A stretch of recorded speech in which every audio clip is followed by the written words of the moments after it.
Cuando mi esposo Miguel y yo finalmente nos mudamos a nuestra nueva casa en Guadalajara, estaba segura de que esto era el comienzo de algo increíble. Nos casamos hace menos de un año y esta casa en un barrio tranquilo, con 3 acogedoras habitaciones, parecía el lugar perfecto para un nuevo comienzo. Espaciosa, para establecernos, y tal vez incluso para pensar en tener hijos en el futuro. Pero la alegría se desvaneció rápidamente cuando aparecieron sus padres en el horizonte. Los padres de Miguel, Jorge y Carmen siempre habían sido excesivamente controladores. Parecía que no sabían lo que era el espacio personal. Incluso durante nuestras citas ya notaba sus rarezas. Carmen podía llamarle a Miguel 5 veces al día para recordarle alguna medicina, y Jorge pedía un informe después de cada una de nuestras salidas nocturnas. Esto me molestaba, por supuesto, pero ingenuamente pensaba que después de casarnos y mudarnos a nuestra propia casa, nos dejarían respirar con libertad. ¡Ay, cuán equivocada estaba! Apenas habíamos terminado de desempacar las cajas cuando Jorge y Carmen llegaron sin avisar, sin previo aviso, simplemente estacionando su camioneta vieja en nuestra entrada, como si ese fuera su lugar legítimo.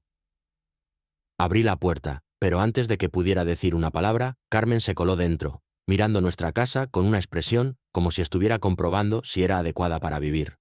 Su rostro mostraba un leve desdén, como el de una dueña estricta de una pensión. «Les trajimos un regalito para la mudanza», dijo ella, entregándome una botella del vino más barato del supermercado. Jorge entró detrás, agitando una hoja con consejos útiles sobre el hogar, como si fuéramos una pareja de adolescentes incapaces de entender cómo cambiar una bombilla. Ya comenzaba a hervir por dentro, pero en ese momento, Carmen se tiró en nuestro sofá, cruzó una pierna sobre la otra y dijo sin mucho interés: «Entonces, ¿cuándo nos van a dar una llave de repuesto?».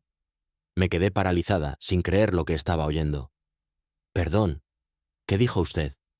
Jorge sonrió como si yo hubiera hecho la pregunta más tonta. «Bueno, querida, necesitamos una llave. ¿Quién sabe qué pueda pasar?». «¿Quién sabe qué puede pasar?», pregunté de nuevo, sintiendo cómo la indignación empezaba a hervir dentro de mí. Carmen intervino en la conversación como si fuera una charla social. «Bueno, por si pasa algo, o si necesitamos ir a regar las flores, o ver si han limpiado». Mi mente simplemente se negaba a procesar eso. Miré a Miguel, esperando que él pusiera fin a este absurdo de inmediato. Pero él, para mi horror, asintió. «Sí, tiene sentido». Y, sin pestañear, les dio una copia de nuestra llave. Sentí cómo la rabia hervía en mi interior, lista para estallar, pero me contuve y dibujé una sonrisa falsa. «Oh, claro, tenéis razón», dije, tratando de que mi voz no temblara. Fue en ese momento cuando decidí que era hora de actuar. Planeé algo. No algo inmediato, sino bien pensado. Durante toda una semana fingí ser la niña buena. Fui tan dulce que incluso Carmen dejó de mirarme con su expresión habitual de desdén. Me deshice en agradecimientos por su cuidado, bromeé sobre lo bien que era que estuvieran cerca, e incluso les sugerí que vinieran cuando les apeteciera. No sospechaban que yo pasaba cada minuto libre preparando una sorpresa para ellos que recordarían por mucho tiempo. Comencé con algo pequeño, pero con astucia. Lo primero que hice fue instalar un cerrojo adicional en la puerta principal, fuerte, como los de los hoteles de lujo, que solo se puede abrir desde adentro. Luego, coloqué una cámara en la sala de estar con un sensor de movimiento para que me enviara notificaciones al teléfono inmediatamente. Y, por último, hice la llamada que lo solucionó todo, a mi tío Juan. No tuve que esperar mucho. Justo una semana después, un martes, a las 10:47 de la mañana, el teléfono vibró. La cámara detectó movimiento en la sala. Abrí la aplicación y me quedé boquiabierta. Jorge y Carmen paseaban por mi casa. Y no solo paseaban, sino que hurgaban en nuestras cosas. Jorge revisaba la cocina, abriendo los armarios y cajones, como si estuviera buscando algo importante. Carmen paseaba por la sala, arregló la manta en el sofá y se dirigió al dormitorio. Y luego cruzó todos los límites. Empezó a doblar mi ropa. Miraba la pantalla y dentro de mí se libraba una batalla entre el shock y la furia. De verdad, estas personas pensaban que podían irrumpir aquí, hurgar en mis cosas, poner orden como si fuera una estudiante descuidada. Pero en ese momento, como si fuera un guión, decidieron irse, y se dieron cuenta de que no podían. Lo observaba todo en tiempo real. Jorge se acercó a la puerta, giró la manija. Nada. Tiró con más fuerza. Aún nada. Carmen saltó, frunciendo el ceño, confundida. Jorge sacudió nuevamente la manija, luego levantó la mirada y finalmente notó el nuevo cerrojo. Su rostro se puso rojo, como un tomate maduro. ¿Qué demonios es esto?, murmuró, volviéndose hacia Carmen. Y en ese momento, sin darles tiempo para reaccionar, la puerta del sótano se cerró de golpe, y mi tío Juan entró en la sala.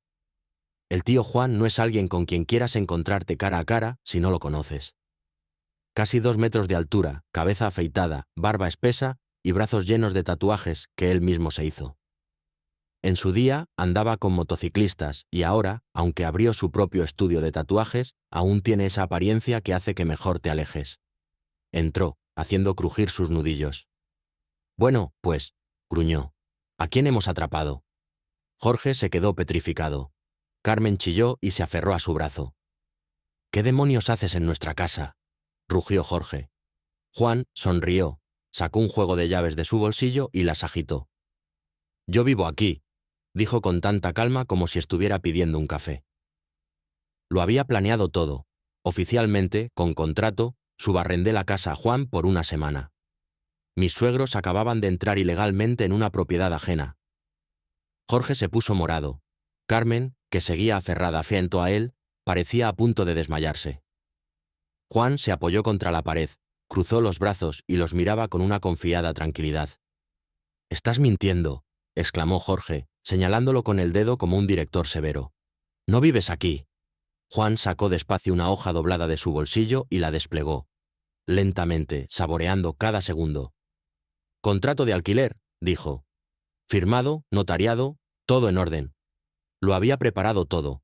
Ni una mosca podría haberse colado». Jorge arrancó el papel de sus manos, pasó los ojos sobre él como si pudiera encontrar algún resquicio. Carmen miró por encima de su hombro, sus labios temblaban. «Esto es una tontería», susurró.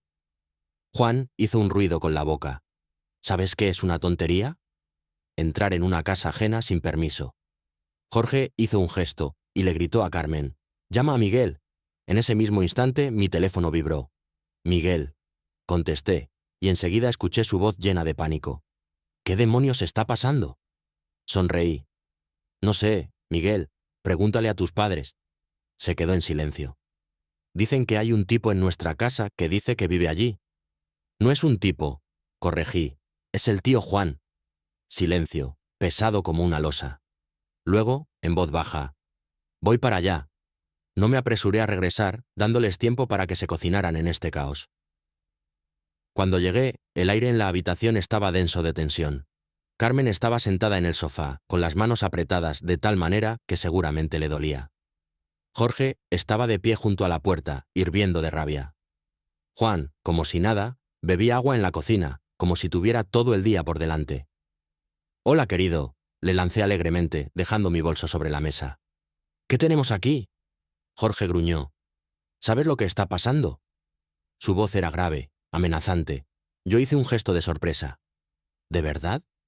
Me puso el contrato de alquiler delante de la cara. «¿Qué es esta basura?». Incliné la cabeza. Curioso, el dueño de la casa no piensa lo mismo. Carmen se levantó. El sofá crujió lamentablemente. «¿Te parece gracioso?», susurró. «Tu juego ha ido demasiado lejos». Crucé los brazos. «¿Demasiado lejos? Ustedes irrumpieron en mi casa, sin permiso». Jorge apretó el puño. «Somos tu familia. Tenemos derecho a estar aquí». No pude evitar reírme. De verdad. ¿En serio? Escúchate. No tienen ningún derecho. Esta no es su casa, no pagan por ella, no viven aquí. Jorge dio un paso hacia mí. Sus ojos se oscurecieron de furia. «Estás cometiendo un error». Juan, que hasta ese momento había permanecido en silencio, hizo un sonido con la boca. «Oh, será interesante ver cómo termina esto». Jorge se dio vuelta hacia él. «Cállate». Juan sonrió, con esa sonrisa espeluznante que hace que incluso los más grandes se echen atrás. «No pienso hacerlo». Carmen tiró de Jorge de la mano. «Vamos», susurró, pero él no se movió. «Te arrepentirás», me lanzó, mirándome con furia. Lo miré a los ojos, sin parpadear. «No, Jorge». dije con firmeza. Tú te arrepentirás. Esa noche, cuando la tormenta en casa se calmó, Miguel y yo estábamos sentados en el sofá, mirando en silencio el suelo. El silencio era pesado, como una manta vieja. Finalmente, él pasó su mano por su cabello oscuro y murmuró: «Ahora ellos te odiarán por el resto de sus vidas». Yo solo encogí los hombros, intentando parecer indiferente. «¿Que me odien?». Él suspiró, como si estuviera dejando salir el vapor. «Lo digo en serio, los has llevado al límite». Me giré y lo miré directamente a los ojos, sin apartar la vista. «¿Y tú, Miguel? Les diste la llave de nuestra casa sin consultarme». Él frunció el ceño, como si hubiera tragado algo amargo. «Sí, lo siento, lo entendí». No dejé de mirarlo. ¿De verdad crees que ellos solo habrían ido una vez? Si no hubiera hecho todo este espectáculo, estarían aquí todos los días, revisando cada rincón. Él se frotó las sienes cansado. Sus dedos temblaban por la tensión. «Está bien, lo entiendo», dijo en voz baja. Asentí, sintiendo cómo la rabia dentro de mí empezaba a calmarse lentamente. «Está bien», respondí, y con eso cerramos el tema. Por la mañana llamamos a un cerrajero y cambiamos todas las cerraduras de la casa, desde la puerta principal hasta la trasera. Después de eso, no hubo más noticias de Jorge y Carmen. Ni llamadas, ni mensajes, ni visitas imprevistas. Comencé a pensar que, tal vez, finalmente habían entendido su lugar. Ese pensamiento me calentaba, como una taza de café caliente en una mañana fría. Pero el viernes por la mañana, mi teléfono sonó y apareció el número de nuestro arrendador. Contesté, y su voz, áspera y preocupada, golpeó mis oídos al instante. «Oye, tengo un problema. Me llamaron unas personas, dicen que son tus suegros». Mi corazón dio un salto y sentí un nudo de hielo en mi estómago. «Estaban preguntando por tu contrato de arrendamiento», continuó, claramente incómodo. «Bueno, ¿sabes? Estaban investigando sobre ustedes». Hizo una pausa, como si no quisiera seguir. «Quieren saber si pueden terminar el contrato antes de tiempo». «¿Rescindir el contrato antes de tiempo?». Mi sangre se heló. «¿Qué?», susurré, sin creer lo que escuchaba. «Preguntaron si los echarías», respondió el arrendador. Su voz temblaba entre diversión e irritación. «Incluso ofrecieron pagar todos los meses restantes si les alquilaba la casa». Agarré el teléfono con tanta fuerza que mis dedos se pusieron blancos. Sabía que Jorge y Carmen eran controladores, que les encantaba tener todo bajo control. Pero esto ya no era solo un desafío, era la guerra. No le dije nada a Miguel de inmediato. No porque quisiera ocultárselo, sino porque dudaba si tendría el valor de enfrentarme a esto como debía. Así que tomé el asunto en mis manos. Me subí al coche y me dirigí directamente a la casa de Jorge y Carmen. Cuando Carmen abrió la puerta, dio un brinco como si la hubieran golpeado. Claramente esperaba a su adorado hijo, no a mí, de pie con una mirada fría. «¡Oh!», murmuró, forzando una sonrisa. «No te esperaba». Respondí con la misma sonrisa fría. Ya me imaginaba. «¿Puedo pasar?». Dudó un momento, pero dio un paso atrás. Un error. Carmen, un gran error. Jorge estaba tirado en la sala, bebiendo cerveza y extendido en el sofá como si fuera el rey del mundo. Cuando entré, solo me lanzó una mirada perezosa. «¿Qué quieres?», gruñó, sin siquiera moverse. Me senté frente a él, con las manos en las rodillas, tranquila y serena, pero lista para la batalla. «Sé lo que planean», le dije, mirándole a los ojos. Carmen se quedó inmóvil como una estatua. «¿De qué hablas?». Miré a Jorge. «Intentaron echarnos». Esto lo sorprendió. Se incorporó, dejando caer la botella sobre la mesa. «No tengo idea de qué hablas». Saqué el teléfono y toqué la pantalla, mostrándoselo. ¿Debería llamar al arrendador y ponerlo en altavoz? El silencio se instaló en el aire, pesado como una nube de tormenta. Carmen nerviosamente se retorcía las manos, sus mejillas se habían puesto pálidas. ¿Y Jorge? Oh, Jorge se atrevió a sonreír. «Está bien», dijo, inclinándose hacia mí. «Supongamos que lo hicimos». Carmen exclamó: «Jorge, ¿qué estás diciendo?». Él levantó la mano, indicándole que se callara. Ella no es tonta, ya lo entendió todo. Un escalofrío recorrió mi espalda, pero no aparté la mirada. ¿Y cuál era su genial plan? «Component, placement», le pregunté, conteniendo la rabia. «Echarnos, quitar el contrato de arrendamiento, ¿y luego qué?», ¿Mantener a Miguel atado como a un niño para controlarlo siempre? Carmen se levantó como si la hubiera insultado. Solo queríamos estar cerca de nuestro hijo. Me reí, amarga, con un toque de enojo. ¿Cerca?, le pregunté. Ustedes querían poder, y no les importaría destruir nuestra vida por conseguirlo. La sonrisa de Jorge desapareció. «Estás exagerando», dijo él. Me levanté, ya no tenía ganas de seguir jugando a sus juegos. «Si alguna vez vuelven a intentar algo así», dije, bajando la voz, a un susurro helado, «haré que se arrepientan de cada paso que den». Carmen se puso pálida. Sus ojos se agrandaron. «¿Nos estás amenazando?». Sonreí, fría y segura. «Oh, Carmen, ni siquiera he empezado». Y me di la vuelta, dejándolos en silencio. Pensé que esto pondría fin al asunto. Esperaba que finalmente hubieran entendido el mensaje. Pero debería haber sabido que estos dos no se rendirían tan fácilmente. Un par de días después comenzaron a ocurrir cosas extrañas en nuestra casa. Al principio eran pequeñas molestias. Un paquete desaparecido de la puerta. Alguien había volcado el cubo de basura junto a la cerca. Molesto, pero no grave.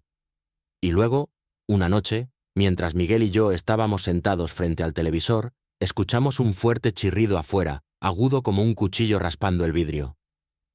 Miguel apagó el sonido de inmediato. «¿Lo oíste?», asentí, sintiendo cómo se aceleraba mi pulso. Nos levantamos y nos acercamos sigilosamente a la puerta principal. Miguel miró por la mirilla y sus hombros se tensaron como cuerdas. «¿Qué pasa?», susurré. Su voz sonaba fría, como viento invernal. «Mi padre». Mi corazón se desplomó.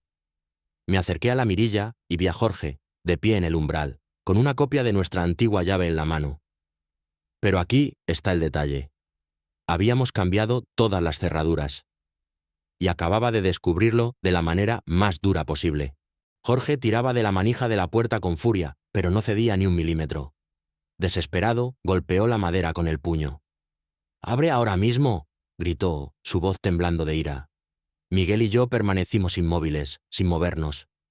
Jorge volvió a golpear la puerta. «Sé que estáis dentro». Saqué rápidamente el teléfono y comencé a grabar. Miguel se quedó paralizado, su rostro una máscara de miedo e incredulidad.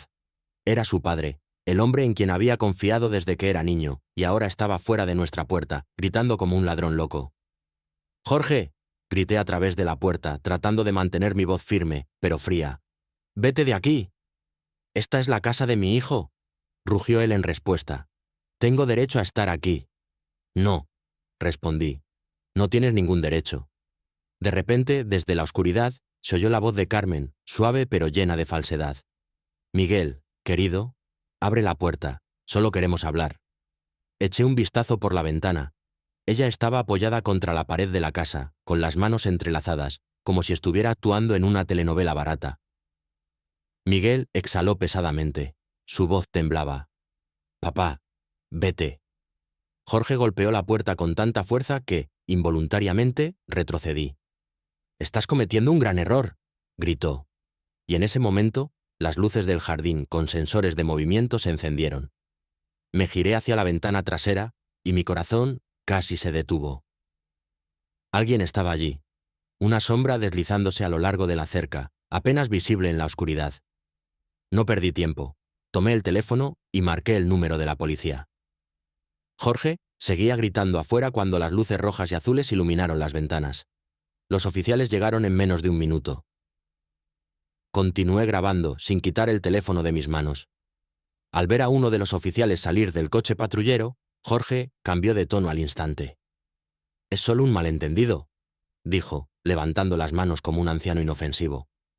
«Esta es la casa de mi hijo, solo queríamos charlar». Uno de los oficiales se giró hacia Miguel. «Señor, ¿conoce a estas personas?». Miguel se quedó paralizado. Su mirada iba de un lado a otro. Luego exhaló y pronunció las palabras que lo cambiaron todo. «Son mis padres. Y han invadido propiedad privada». Carmen dio un grito. Su rostro se contorsionó como si la hubieran golpeado. Los ojos de Jorge se agrandaron por la sorpresa. Por primera vez en su vida, Miguel me eligió a mí, no a ellos. En el momento en que Miguel llamó su acción una invasión, vi cómo Jorge comprendió que había perdido. Su mandíbula se tensó, Sus puños se apretaron hasta que los nudillos se pusieron blancos. Carmen sollozó, como si la hubieran herido en lo más profundo. «Miguel, cariño», comenzó ella. Su voz temblaba de desesperación. «No puedes decir eso». Pero Miguel no la miró. Sus ojos estaban fijos en los policías. No sé si era miedo, vergüenza o el peso de toda esta historia que lo aplastaba, pero por primera vez en todos nuestros años juntos vi cómo se mantenía firme. «Ellos no viven aquí», dijo, levantando la voz. «No tienen llave, tienen que irse». El oficial asintió. «Señor, debo pedirles a ambos que abandonen la propiedad». Jorge hervía de rabia, su cuerpo temblaba, pero sabía que seguir discutiendo solo empeoraría las cosas. Así que, en lugar de pelear, se giró hacia Miguel y le sonrió. Pero no era una sonrisa cálida de padre, era una mueca fría y amenazante. «¿Crees que estás haciendo lo correcto?», Drenia dijo, y sus palabras estaban impregnadas de veneno. Miguel guardó silencio. Jorge dio un paso más cerca. «Algún día», susurró, «te despertarás y entenderás que ella te ha robado todo». Sus palabras me cortaron como un cuchillo. Carmen ya estaba llorando, moviendo la cabeza como si no pudiera creer lo que sucedía. «Miguel, querido», susurraba ella, «no dejes que ella te haga esto». Pero el rostro de Miguel permaneció impenetrable. «Ella no ha hecho nada», dijo con firmeza. «Lo hicieron ustedes». Esto fue el final. Jorge se rompió. Sus manos temblaban, su rostro se sonrojó por la ira. «¡Ya no eres mi hijo!», rugió, dio la vuelta y se alejó a paso firme. Carmen se quedó congelada, sus ojos brillaban de lágrimas, pero en un segundo corrió tras él, sollozando. No miraron atrás. Los policías permanecieron allí hasta que sus figuras desaparecieron en la oscuridad, y solo entonces se giraron hacia nosotros. «¿Van a presentar una denuncia?», preguntó uno de ellos, ajustándose la gorra. Miguel negó con la cabeza, su mirada vacía.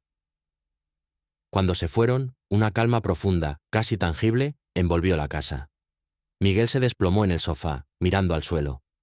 Sus hombros se hundieron, como si todo el peso del mundo cayera sobre él. Me senté junto a él, sin tocarle, sin decir palabra, simplemente esperando.